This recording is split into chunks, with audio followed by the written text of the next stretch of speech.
ॐ भूर्भुवः स्वः तत्सवितुर्वरेण्यं भर्गो देवस्य धीमहि धियो यो नः प्रचोदयात् स्वाहा। ॐ भूर्भुवः स्वः तत्सवितुर्वरेण्यं भर्गो देवस्य धीमहि धियो यो नः प्रचोदयात् स्वाहा।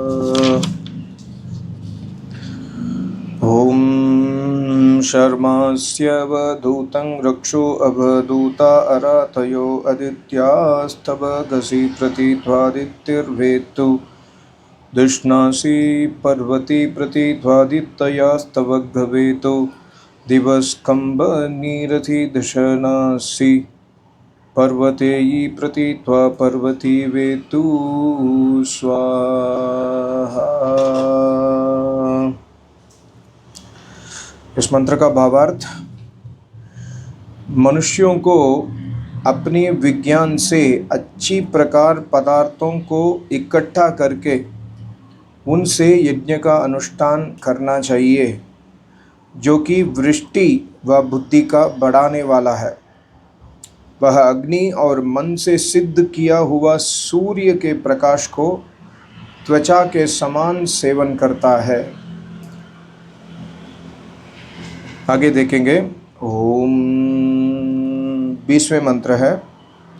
ओम धान्यमसि दिनुहि देवान् प्राणाय त्वादोना त्वा उदानाय त्वा विहानाय त्वा दीर्घमनु प्रसीतिमायुष्ये धाम देवो वह सविता हिरण्यपाणिः प्रतिगृह्णात वच्छिद्रेण पाणिना चक्षुषे त्वा महीनां पयो असि स्वाहा। ये बहुत महत्वपूर्ण मंत्र है।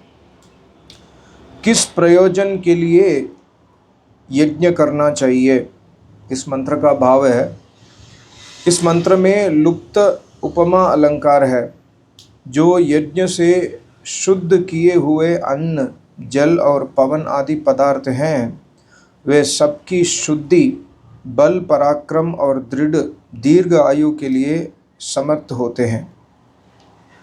इससे सब मनुष्यों को यज्ञ कर्म का अनुष्ठान नित्य करना चाहिए तथा परमेश्वर की प्रकाशित की हुई जो वेद चतुष्टयी अर्थात चारों वेद की वाणी है, उसके प्रत्यक्ष करने के लिए ईश्वर के अनुग्रह की इच्छा तथा अपना पुरुषार्थ करना चाहिए।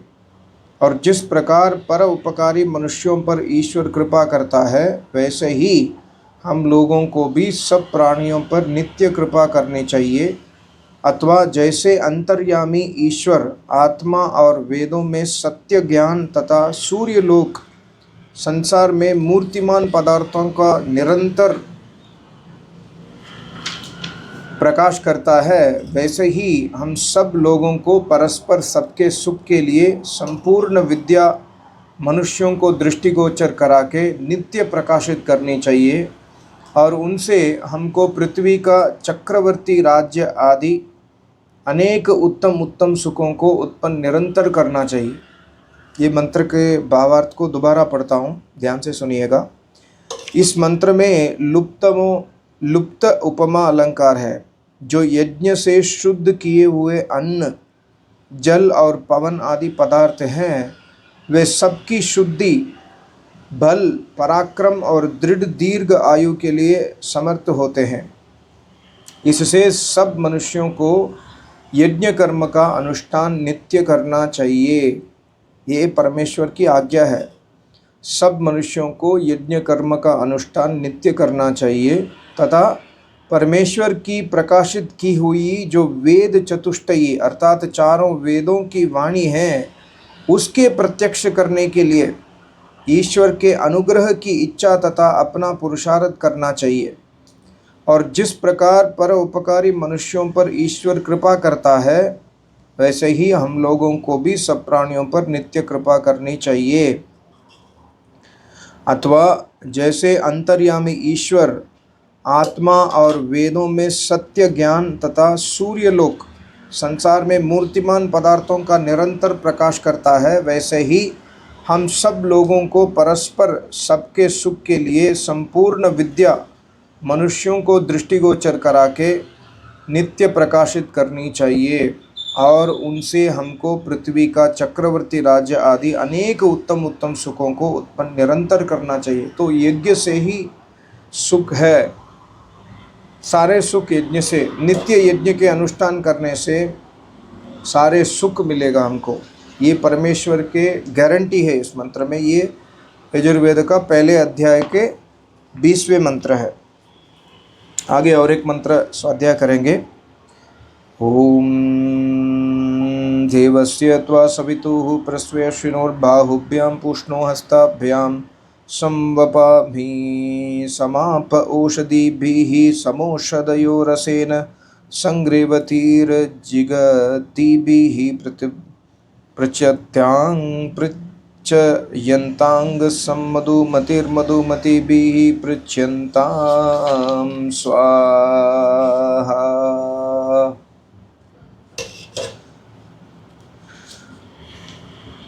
इसका भावार्थ है, इस मंत्र में लुप्त उपमा अलंकार है।